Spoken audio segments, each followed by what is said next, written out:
नमस्कार दोस्तों, क्राइम तक में आपका स्वागत है। कानूनी कहानी में मैं पूनम शर्मा फिर आपके साथ हाज़िर हूँ। पहले तो आपसे माफ़ी कि पिछले 1 हफ़्ते से लगभग मैं कानूनी कहानी आपके लिए नहीं लेके आ पा रही थी, क्योंकि बुखार था मुझे और जैसे आजकल बुखार होने पर सबसे पहले लगता है कोरोना तो नहीं हुआ है, तो मैंने भी अपना टेस्ट करवाया। आरटी-पीसीआर टेस्ट जो था मेरा वो नेगेटिव आया। लेकिन लगातार बुखार था, फिर डॉक्टर से संपर्क किया, उन्होंने देखा तो वायरल फ़ीवर बताया उन्होंने और उसी के हिसाब से फिर मैंने मेडिसिन ली और आज थोड़ा ठीक महसूस कर रही थी, तो मुझे लगा कि आपके लिए आज कानूनी कहानी लेके आना चाहिए। आज की कानूनी कहानी में बात करेंगे कि जिस तरह से लगातार चाहे वो ऑक्सीजन का सिलेंडर हो या फिर दवाइयाँ हों, उनकी लगातार कालाबाज़ारी हो रही है। तो इस तरह के लोग जो कालाबाज़ारी कर रहे हैं, उन पर शिकंजा कैसे कसा जा सकता है? कितनी उनको सज़ा हो सकती है? और हमारे देश में क्या कानून है, जो इस तरह से कालाबाज़ारी करने वाले लोगों के ऊपर लगता है? इन तमाम चीज़ों पर बात करूँगी और साथ ही ये भी कि आप किस तरह से इस तरह के लोगों को पकड़वाने में मदद कर सकते हैं और आपकी इस मदद से जो इस तरह के लोग हैं, उनको पुलिस हुई कोर्ट हुए, ये सब सज़ा दिलवाने में मदद कर सकते हैं और साथ ही उन लोगों की मदद हो सकती है जिन्हें इस वक़्त सबसे ज़्यादा मेडिकल हेल्प की ज़रूरत है, क्योंकि इंफ्रास्ट्रक्चर तो मेडिकल का हमारा हम लगातार देख रहे हैं कि ध्वस्त हो चुका है। लोगों को बेड नहीं मिल रहे हैं, ऑक्सीजन नहीं मिल रही, दवाई नहीं मिल रही है और दूसरी तरफ कुछ ऐसे लोग हैं जो इसमें भी मुनाफ़ाखोरी तलाश रहे हैं। तो अक्सर इस तरह की कंप्लेंट आ रही होती हैं, तो पुलिस उस पर कार्रवाई करती है और ये भी तय है कि इस तरह के मामलों में सबूत जुटाने कोई बहुत मुश्किल नहीं होते हैं और ज़्यादातर 100 में से 90 मामलों में ऐसे लोगों को सज़ा होती है। तो थोड़ा-सा अगर आप सजग हैं, तो आप इस तरह के लोगों को ना सिर्फ़ पकड़वा सकते हैं, बल्कि जहाँ-जहाँ इस तरह की कालाबाज़ारी हो रही है वहाँ पर उसको रोककर उन दवाओं को या फिर ऑक्सीजन सिलेंडर या इस तरह की और तमाम चीज़ें हैं उनकी कालाबाज़ारी को रोका जा सकता है। तो हमारे देश में सबसे पहले तो आवश्यक वस्तु अधिनियम है 1955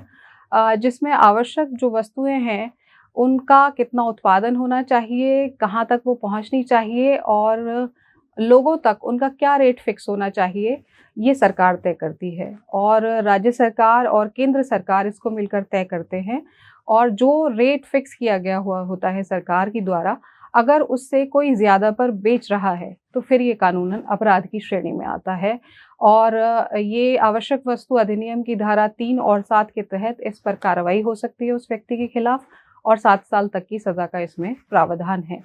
सरकार ये मानती है कि जो भी रेट उन्होंने फ़िक्स किया है, वो उसी रेट पर बिकनी चाहिए आवश्यक वस्तुएँ, क्योंकि ये एसेंशियल आइटम्स हैं, जीवन से जुड़े हुए हैं, जीवन के लिए बहुत ज़रूरी हैं, तो इनकी कालाबाज़ारी नहीं की जा सकती है। तो ऐसी स्थिति में मान लीजिए आपको पता चलता है कि कोई दवाई रेमडेसिविर है जैसे इंजेक्शन, मान लीजिए उसकी कीमत कोई 35,000 या 50,000 इस तरह की सुनने में आई कि एक इंजेक्शन मिल रहा है और उसमें कई बार जो नर्सिंग स्टाफ है वो रहता है शामिल, कई जगह जैसे लखनऊ में मैंने सुना कि डॉक्टर्स तक इन्वॉल्व थे इसमें। तो अगर आपको कुछ इस तरह की कोई भी चीज़ पता चलती है, तो सबसे पहले तो आप पुलिस में इसकी कंप्लेंट कर सकते हैं, 100 नंबर पर बता सकते हैं और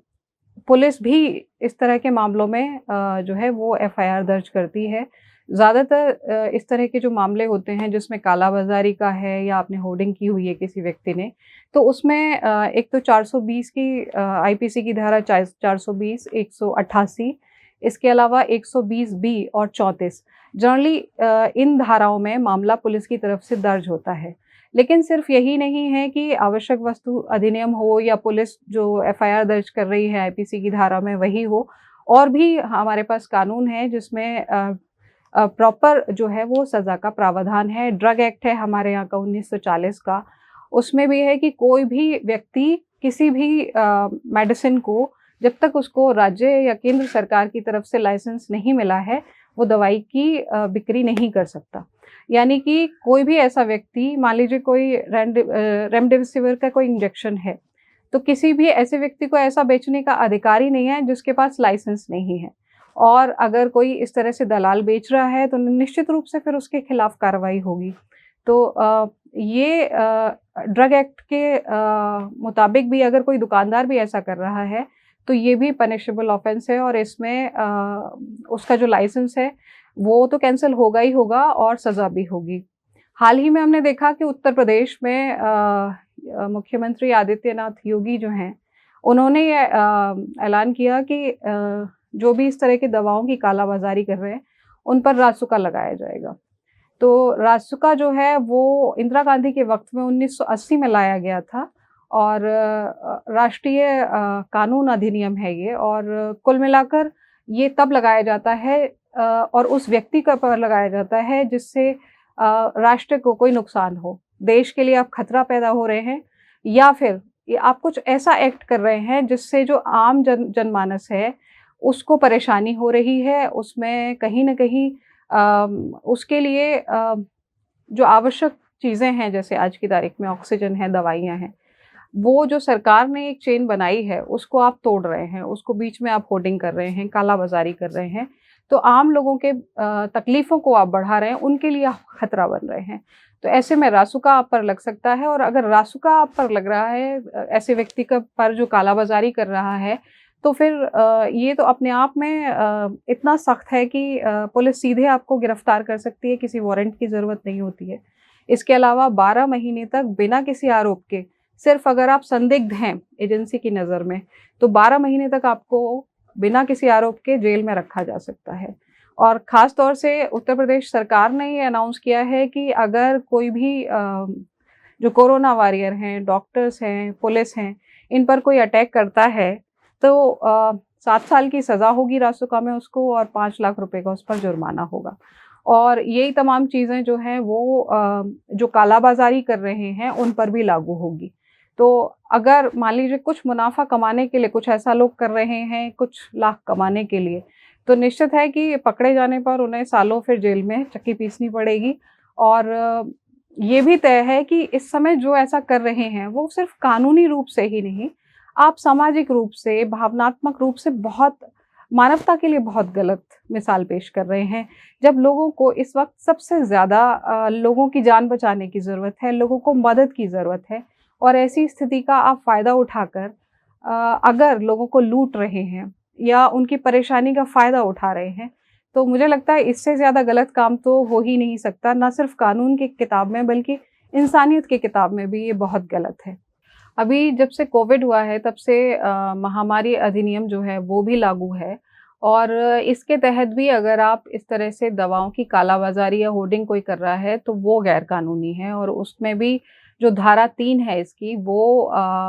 1 महीने से 6 महीने तक उसमें भी सज़ा का प्रावधान है। तो अलग-अलग जो एक्ट हैं वो सब अगर आप पर लगते हैं और जो पुलिस है वो अपनी आईपीसी में एफआईआर दर्ज करती है, तो निश्चित रूप से कम 7 साल की सज़ा तो होती ही है, अगर कोई भी व्यक्ति इस तरह से दवाइयों की कालाबाज़ारी कर रहा है, होर्डिंग कर रहा है, ऑक्सीजन सिलेंडर हैं, वो ऊँचे दामों पर अगर कोई दे रहा है। इवन है अगर कोई व्यक्ति मान लीजिए एम्बुलेंस के जो रेट तय होते हैं, अगर उस रेट से ज़्यादा पर अगर वो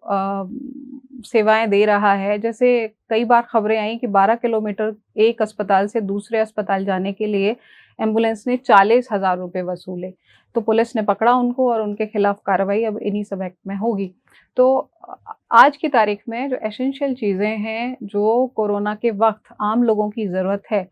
सरकार की तरफ से जो भी सप्लाई आ रही है और उसको बीच में कोई रोकने की कोशिश करता है, तो निश्चित रूप से फिर वो गैरकानूनी है और उसमें सज़ा का प्रावधान है। जैसा मैंने आपको बताया था कि इस तरह के जो मामले होते हैं, उसमें पुलिस के पास प्रॉपर सबूत होते हैं ज़्यादातर मामलों में और क्योंकि जब भी अगर आप कोई ऐसी दवाई बेच रहे हैं, जो दुकान से नहीं ली गई है, कोई दलाल उसको बेच रहा है, तो उसके पास बिल नहीं होता है और अगर आपके पास कहाँ से दवाई खरीदी है आपने, उसका बिल नहीं है और साथ में जिसको आप दे रहे हैं, उसको बिल नहीं दे रहे हैं आगे, तो ये अपने आप में गैर कानूनी है। तो ऐसे लोग जो पकड़े जाते हैं ये कालाबाज़ारी करते हुए दवाइयों की, उनको सज़ा बहुत आसानी से हो जाती है और कोर्ट तमाम इन चीज़ों को देखता है और चूँकि एसेंशियल आइटम्स की अगर आप कालाबाज़ारी और वो भी इस वक़्त महामारी के वक़्त में अगर आप कर रहे हैं, तो कोर्ट की तरफ से भी कोई रियायत नहीं मिलती है, सज़ा पक्का मिलती ही है। इसीलिए मैंने आपको बताया कि अगर मान लीजिए 100 मामले दर्ज किए गए हैं, तो उसमें से 90 मामलों में तो कन्विक्शन होता ही होता है, यानी कि 100 में से मुश्किल से 10 लोग ही हैं जो सबूतों के अभाव में छूट पाते हों। 90% लोगों को इसमें सज़ा होती है। अब आप आम इंसान जो है वो इसमें किस तरह से सहयोग कर सकता है, कैसे आप इन्फॉर्म कर सकते हैं अथॉरिटीज़ को, उसके बारे में थोड़ी-सी जानकारी आपको दे देती हूँ। तो एक तो अगर और सिर्फ़ दवाइयाँ ही नहीं हैं, जैसे मान लीजिए पिछले साल हमने देखा था कि सैनिटाइज़र हुआ, मास्क हुआ, इनकी भी कालाबाज़ारी शुरू हो गई थी। इनको भी ऊँचे दामों पर बिकना लोगों ने शुरू कर दिया था। कई जगह दुकानदारों से ऐसी शिकायतें मिली कि जो रेट था उससे ज़्यादा का वो बेच रहे थे, एमआरपी से ऊपर बेच रहे थे। तो ये आप नहीं कर सकते हैं और ख़ास तौर से इस वक़्त में तो बिल्कुल भी नहीं कर सकते हैं। तो जो लोग ऐसा कर रहे हैं, उनकी शिकायत आप कहाँ कर सकते हैं? हेल्पलाइन नंबर क्या है, वो सब मैं आपको बता देती हूँ। एक तो नेशनल कंज़्यूमर हेल्पलाइन नंबर है 1800111400। एक तो इस पर आप इस शिकायत सीधे कर सकते हैं। अगर कहीं भी कोई व्यक्ति आपको ऐसा करता हुआ नज़र आ रहा है, जो दवाइयों की कालाबाज़ारी कर रहा हो, होर्डिंग कर रहा हो या ऑक्सीजन सिलेंडर आपको ऊँचे दामों पर दे रहा हो। इसके अलावा अगर आप फ़ोन नहीं कर रहे हैं तो ऑनलाइन भी शिकायत आप कर सकते हैं और ये ऑनलाइन शिकायत आप कर सकते हैं www.consumerhelpline.gov.in पर। इसके अलावा आप मंत्रालय की जो वेबसाइट है इससे जुड़ी हुई उस पर भी शिकायत कर सकते हैं और ये जो वेबसाइट है वो है www.consumeraffairs.nic.in। तो इन पर आप या तो मेल कर सकते हैं और या फिर जो हेल्पलाइन नंबर मैंने आपको बताया 1800111400 इस पर आप शिकायत दर्ज कर सकते हैं। और ये मत सोच के चलिए कि हम अगर शिकायत करेंगे तो उससे कोई असर नहीं होगा, निश्चित रूप से असर पड़ेगा। और यकीन मानिए कि जब किसी एक व्यक्ति पर कोई ऐसी कालाबाज़ारी कर रहा है, किसी एक पर अगर एक्शन लिया जाता है, तो बाकी और जो 10 लोग होते हैं उनके लिए वो एग्ज़ाम्पल होता है कि उन्हें ऐसा काम नहीं करना है, वरना उनको भी पनिश किया जाएगा। तो आप भी आज के वक़्त में सहयोग कर सकते हैं सरकार को, अथॉरिटीज़ को, ऐसे लोगों को पकड़वाने में फ़ोन करके या फिर इस तरह के लोगों की शिकायत मेल पर डालकर। तो आज की कानूनी कहानी में इतना ही। कल आपसे फिर मुलाकात होगी, तब तक के लिए नमस्कार।